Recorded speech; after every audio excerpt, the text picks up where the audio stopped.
Assalamualaikum. Baraya Jawa Barat semua. Akhir-akhir ini viral ya.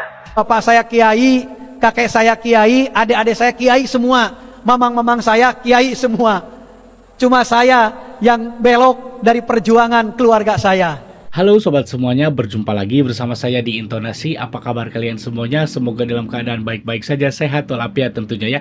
Mantan Wakil Gubernur Jawa Barat UU Ruzhatul Ulum akhirnya klarifikasi setelah videonya viral di media sosial. Seperti yang kita ketahui, video UU yang viral itu di mana ia mendeklarasikan diri siap menjadi Gubernur Jawa Barat meneruskan Ridwan Kamil. Bahkan dengan percaya dirinya, UU mengatakan dirinya layak karena dirinya mempunyai ide dan juga sudah berpengalaman memimpin Jawa Barat. Video mantan wakil bupati itu kemudian viral di media sosial dan mendapatkan berbagai tanggapan dari netizen. Namun bukannya mendapatkan dukungan ataupun simpati, UU Ruzhatul Ulum malah dirujak habis-habisan oleh warga. Warga fokus ke dana hibah, di mana pada saat menjabat sebagai wakil gubernur Jawa Barat, yayasan yang dimiliki oleh UU ini diduga menerima aliran dana hibah yang sangat besar sekali, bahkan mencapai 45 miliar rupiah. Bukannya mendapatkan simpati ataupun dukungan, ini malah sebaliknya. Langsung saja sobat semuanya, di sini kita simak sama-sama videonya. Saya ingin taruh dulu memperkenalkan diri.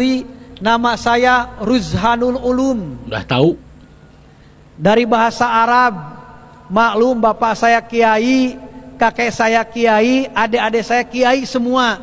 Mamang-mamang saya kiai semua. Berarti turunan kiai. Cuma saya yang belok dari perjuangan keluarga saya. Ngakuin sendiri dia belok sendirian. Awalnya saya dimarahin sama kakek saya. Tidak boleh sekolah, tidak boleh masuk politik dan yang lainnya. Tetapi saya sedang berhadapan dengan kakek saya. Aki kunaon atuh, saya dilarang sekolah, saya dilarang politik. Kakek saya menjelaskan ini. Oh, kalau begitu insya Allah saya tidak akan mengkhianati amanat kakek saya di saat saya sekolah, di saat saya masuk ke dunia politik. Saya dulu cita-citanya satu, ingin berjas dan berdasi. Kenapa? Karena keluarga saya semuanya pakai sarung, pakai kopiah, pakai koko. Sementara saya suka dibawa-bawa sama kakek saya. Kakek saya almarhum, almarhumlah Keji Khair Apandi, mubalig, tukang ceramah kemana-mana. Dan saya suka dibawa, ketemu dengan jenderal, ketemu dengan kiai, ketemu dengan pengusaha. Ya saya sering mendengar, sering melihat, ingin seperti mereka. Oleh karena itu saya melanggar ke tradisi orang tua. Akhirnya saya seperti ini, tapi akhirnya tetap dapat restu. Jadi saya keluarga pesantren, bukan keluarga pejabat, bukan keluarga PNS, tapi lingkungan saya pesantren, maka namanya juga ke Arab-Araban, Ruzhanul Ulum, asing, tidak populer termasuk di Tasikmalaya. Nah, tapi nama saya ada panggilannya mudah, yaitu panggilannya UU. UU dibulak-balik juga, UU 2 huruf. Baca depan, UU, baca belakang, UU. Mudah-mudahan doa ya ulama ya umaro, yang satu hamzah yang satu ain, mudah-mudahan. Agama adalah penguasa, agama adalah pondasi asal, sementara pemimpin adalah penjaga agama. Jadi pemimpin, pemerintah, penjaga agama. Ya mudah-mudahan UU di masa yang akan datang yang akan mempertahankan agama, memperjuangkan agama, menjadi pilar agama di Jawa Barat ini. Amin ya rabbal alamin. Saya layak menjadi gubernur Jawa Barat. Nah, ini video yang viral ya. Solusi untuk Jawa Barat. Hidup PAU. Saya layak jadi gubernur Jawa Barat karena saya ada pengalaman tentang Jawa Barat. Saya menjadi gubernur di masa yang akan datang adalah sebagai penerus melanjutkan Ridwan Kamil pada pemimpinan tahun 2009. Sorry. Kalau ada orang ngomong saya, kasih tahu sama dia, Pak, yang selalu ngomong saya itu ada 4. Yang pertama setan, yang kedua Fir'aun, yang ketiga Korun, yang keempat siapa? Bapak. Saya. Memangnya kamu siapa? Kita bisa melihat seseorang yang begitu ambisius terhadap sebuah jabatan dan kekuasaan. Betapa tidak, dia dengan menggebu-gebu dan menggeloranya mengatakan bahwa saya layak memimpin Jawa Barat. Sementara rekam jejak itu tidak dapat disembunyikan, tidak dapat dihapus. Betapa banyak aliran dana hibah yang mengalir deras atas nama yayasan pribadinya. Dari sini kita bisa lihat ada seseorang yang begitu haus kekuasaan, ambisi terhadap jabatan hanya untuk memenuhi hasrat keinginan pribadi. Bukankah beliau ini adalah seseorang yang paham agama, yang mafhum terhadap agama, begitu banyak memiliki lembaga pendidikan, tetapi lupa terhadap sabda Rasulullah SAW. Betapa banyak dalam hadis-hadis sahih Rasulullah SAW mengecam seseorang yang begitu haus kekuasaan, begitu ambisi terhadap sebuah jabatan, di mana Allah Subhanahu Wa Taala tidak akan pernah memberikan pertolongan terhadap seseorang yang menginginkan haus dan ambisi terhadap kekuasaan dan jabatan. Bapak UU ini pernah menjadi bupati, kalau secara 2 periode, kemudian jadi wakil gubernur. Sekarang menggebu banget, mengatakan layak kalau saya dipilih menjadi gubernur Jawa Barat. Sangat ambisius sekali. Dan dia layak saya karena saya mungkin mampu. Ada apa ya, sampai mungkin karena dia menjadi bupati itu enak gitu ya, wakil gubernur juga enak. Ya jelas. Sekarang ingin menjadi gubernur. Mungkin karena setelah merasakan betapa enaknya kalau menjadi pejabat struktural kepemerintahan. Ada apa ya sampai menggebu begitu? Paling enak jadi pejabat di Indonesia ini. Ada apa gitu? Kita kan jadi tanda tanya. Orang yang dimana sangat-sangat ambisius. Ingin berharap banget menjadi gubernur atau menjadi pejabat. Menjadi struktural kepemerintahan. Kadang-kadang kalau yang digunakan ada apa ya? Ya aja kalau jawab saya mungkin enak ya kalau jadi pejabat itu. Jadi bupati menikmati bagaimana rasanya di bupati, enak jadi bupati, ya jadi wakil gubernur gimana rasanya. Dan sekarang pun juga sampai berkuar-kuar, nah, saya layak untuk dipilih menjadi seorang gubernur. Tapi itu hak Bapak, Pak. Cuman dalam hal ini saya cuma jawab aja ya. Itu hak Bapak. Cuma yang menentukan 2 hal, Pak. Yang pertama takdir, kedua pilihan masyarakat dan rakyat. Karena gini, Pak ya, kalau menjadi pejabat itu adalah seorang kepercayaan. Kepercayaan dari masyarakat dan rakyat itu yang secara nyata. Yang kedua itu adalah amanah dari Allah Subhanahu Wa Taala, yang dimana akan dipertanggungjawabkan. Nyata-nyata aja orang yang begitu giat, begitu benar-benar sekarang. Contohlah Pak Deddy Mulyadi, bagaimana gencarnya giatnya. Waduh, dihujat-hujat, waduh, dihina-hina, dipitnah-pitnah. Luar biasa itu kan. Ngeri. Ya itulah. Justru orang yang menggebu, ingin menggebu istilahnya supaya dipilih, tanda tanya 100 kali itu. Ada apa? Aneh-aneh aja nih, tapi itu hak dia. Hak dia. Sekali lagi Pak, bahwa ketentuan Bapak mau jadi apa layak menjadi seorang gubernur 2 hal Pak. Yang pertama takdir dari Sang Holik, yang kedua tergantung kepada simpatinya rakyat kepada Bapak. Tergantung kepada Bapak juga. Bagaimana istilahnya di mata masyarakat dan rakyat perilaku, tingkah, kebijakan-kebijakan Bapak selama Bapak menjadi pejabat. Jadi segala keputusan di rakyat ya. Izin Pak Haji UU, asli orang Manonjaya, Simkuring, salah satu warga di Kabupaten Tasikmalaya. Pak UU mengutarakan tentang apal Kota Depok, apal Indramayu, puntennya abdi sanes membenci ataupun menintimidasi gitu untuk warga Kabupaten Tasikmalaya. Pak UU apal teh jalan Cikatomas butut. Pak UU apal teh jalan Cipatujah butut. Mana tahu dia. Jadi ulah ningal kotana. Justru yang menjadi harapan masyarakat pinggiran yaitu akses untuk mobilitas. Menuju zaman Pak UU jadi bupati Kabupaten Tasikmalaya. Menuju zaman Pak UU jadi anggota Dewan DPRD Kabupaten Tasikmalaya. Menuju zaman Pak UU jadi wakil gubernur Jawa Barat. Pak UU kamana? Kamana Pak UU kamana? Suga nolol ka jalan nu butut. Bujang-bujang di wilayah kidulnya, di wilayah abdi ya di dia di Sukaratu. Seueur jalan nu butut zaman Pak UU. Dugi kayeuna aya kene jalan. Can diomean. Apakah Pak UU merasa ada empati ataupun Sherlock ke lokasi ke jalan butut tersebut? Kan tidak. Justru Pak UU mengedepankan dugaan ya, supaya dana hibah menggelontor lagi ke Kabupaten Tasikmalaya dan dimanfaatkan oleh golongan-golongan Pak Haji UU sendiri. Jangan terlalu emosional, terlalu ambisi, santai aja supaya ibaratkan air mengalir. Kalaupun misalkan Pak UU memiliki jejak digital, ayeuna malah keun bagian ngora ulah terlalu memaksa ting disip karunya integritas, elektabilitas Pak UU semakin digoreng. dan semakin direndahkan oleh warga Jawa Barat, khususnya Kabupaten Tasikmalaya ataupun Kota Tasikmalaya yang berdekatan dengan tanah kelahiran Pak Haji UU. Hatur nuhun. Hayang ngabangun Jawa Barat mah kamari.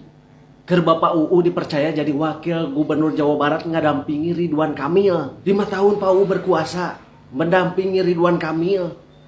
Walaupun jadi wakil, setidaknya Pak UU mempunyai ide dan gagasan yang bisa didiskusikan dengan Ridwan Kamil. Pembuktiannya kemarin, bukan setelah tidak jadi apa-apa, Pak UU koar-koar ingin membangun Jawa Barat. Tapi kan jadi wakil mah terbatas kewenangannya, berbeda dengan jadi gubernur. Makanya sekarang dia pengen jadi gubernur. Pak, ketika Pak UU jadi wakil gubernur Jawa Barat saja, edan tah dana hibah diduga ngucur ke yayasan Pak UU. Teu eleum-eleum 45 miliar. Coba lamun misalkan 45 miliar eta dipergunakan jangan bangun jalan. Sabaraha kilometer tah nu geus dibangun ku Pak UU. Coba lamun misalkan 45 miliar eta dipergunakan jangan bangun sekolahan. Sabaraha sekolah nu geus kabangun ku Pak UU. Coba lamun misalkan 45 miliar eta dipake mayar hutang ka BPJS. Meureun masyarakat terjamin kesehatanna. Ayeuna ketika Pak UU sudah tidak menjabat, koar-koar si paling mengerti apa yang dibutuhkan oleh masyarakat, si paling bisa membangun Jawa Barat, si paling berpengalaman. Kamari ketika menjabat ngabuktikeuna ayeuna mah geus telat. Apalagi masyarakat geus apal di zaman Ridwan Kamil jeung Bapak UU Ruzhanul Ulum. Dana hibah ugal-ugalan, jalan-jalan di Provinsi Jawa Barat masih banyak yang rusak. Ulang ngomong ke Jawa Barat, Tasik di Tasik. Pak UU kan pernah menjabat 2 periodenya jadi Bupati Tasik. Jalan di Tasik apakah geus aralus kabeh? Boro-boro, saya orang Kabupaten Tasikmalaya ya, saya orang Kidul ya, bisa dikatakan seperti itu. Boro-boro, jalan di Tasik pada aralus, pada bagus ya. Baru sekarang ini, baru ada perbaikan, itu juga belum di hotmix pool ya, baru ada tambal sulam seperti itu. Di zaman ya Pak UU ya mau gubernur, wakil gubernur ataupun jadi wakil bupatinya, jalan ke Tasik, terutama ke Kecamatan Cikatomas, saya orang Cikatomas, jeleknya nauzubillah itu. Bingung saya juga, padahal baru tahu ternyata dana hibahnya gede sekali ya, yang dinikmati oleh segelintir orang, oleh kelompok-kelompok ya. Pak UU mungkin dugaan dana hibah itu yang mengalirkan berapa tadi 45 miliar ya. Tetapi untuk pembangunan jalan infrastruktur yang jelas-jelas itu akan bermanfaat bagi orang banyak, akan dinikmati oleh masyarakat, boro-boro ada dibangun. Kalau dana hibah sih gede gitu kan. Nah jadi masyarakat sekarang sudah tahu ya. Tetapi kan sekali lagi itu hak Pak UU mau mendeklarasikan diri sebagai calon gubernur, wakil gubernur, presiden, wakil presiden itu silahkan. Itu hak setiap orang. Apalagi Pak UU kan mempunyai partai lah ya, bisa dikatakan seperti itu ya, partai P3 ya kalau nggak salah.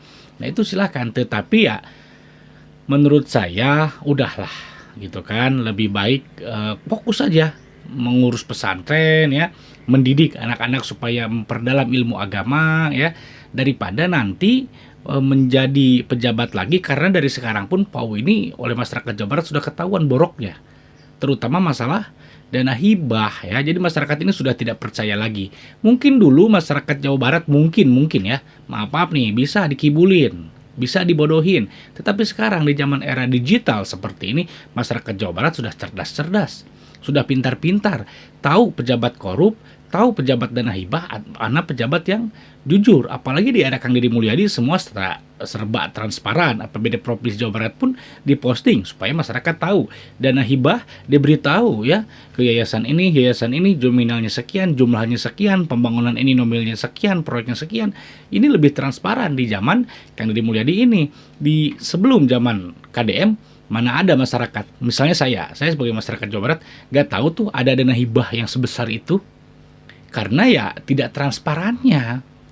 Daripada koar-koar ya, ingin menjabat, haus akan kekuasaan, ambisius, lebih baik klarifikasi terkait dana hibah ini. Karena di masyarakat ini seolah-olah ya Pak PAU ini berdosanya masalah dana hibah. Lebih baik diklarifikasi ya, apakah benar dana hibah itu dipakai untuk apa, mengalirnya ke yayasan PAU atau ke yayasan yang lain, nominalnya berapa ya. Nah, seharusnya menurut saya klarifikasi supaya masyarakat Jawa Barat tidak seuzon terus terhadap PAU ya, supaya nama PAU juga mungkin bisa bersih, kredibilitas PAU juga bisa lebih baik lagi sebagai keturunan ataupun keluarga kiai ya, tidak tercoreng. Udahlah, nggak usah berambisi menjadi pejabat lagian. Kenapa sih menggebu-gebu sekali ingin menjadi seorang gubernur, ingin menjadi pejabat di negeri ini? Enak? Oh jelas enak. Paling enak menjadi pejabat di negeri Indonesia tercinta ini. Mau jadi gubernur, mau jadi wakil ya, intinya pejabat, apalagi menjadi dewan ya. Paling enak fasilitasnya diberikan, gajinya gede, tunjangannya gede, mobil, rumah dinas dan lain sebagainya gitu kan. Giliran rakyatnya boro-boro punya rumah ya. Jadi di Indonesia ini yang diutamakan itu adalah pejabat dulu, rakyat belakangan. Tetapi giliran pajaknya rakyat dulu, pejabat belakangan. Ini aneh nih, kebalik-balik nih. Makanya orang-orang itu selalu menggunakan berbagai cara untuk supaya duduk di kursi jabatannya, misalnya di gubernur ataupun di bupati ya. Jadi berlomba-lomba. Dan tak sedikit juga mereka ini mengeluarkan biaya, mengeluarkan uang untuk kampanye mereka. Ya, sehingga apapun dilakukan lah. Karena mereka itu enak menjadi pejabat di negeri. Yang bisa dikatakan orang bilang itu konoha ini, enak jadi pejabat di negeri ini ya. Lebih baik fokus saja menurut saya mengurus yayasan PAU ya, mengurus santri-santrinya, dididik supaya menjadi santri yang lebih baik lagi, berguna bagi agama, bagi bangsa dan tanah air tentunya ya. Nah sobat semuanya bagaimana ya? Tadi dia PAU mengklarifikasi ya bahwasanya dia itu keluarga kiai, namanya dari bahasa Arab katanya ya. Bagaimana menurut sobat semuanya ya? Apakah jika PAU nanti di 2029 mencalonkan diri menjadi gubernur Jawa Barat akan mendukung atau tidak? Keputusan ada di tangan rakyat Jawa Barat. Jika punya pendapat silahkan tulis di kolom komentar. Jika suka dengan video ini silahkan tekan tanda like dan juga klik tombol subscribe-nya. Terima kasih sudah menonton, semoga sehat selalu dan sampai jumpa lagi di video selanjutnya. Assalamualaikum warahmatullahi wabarakatuh.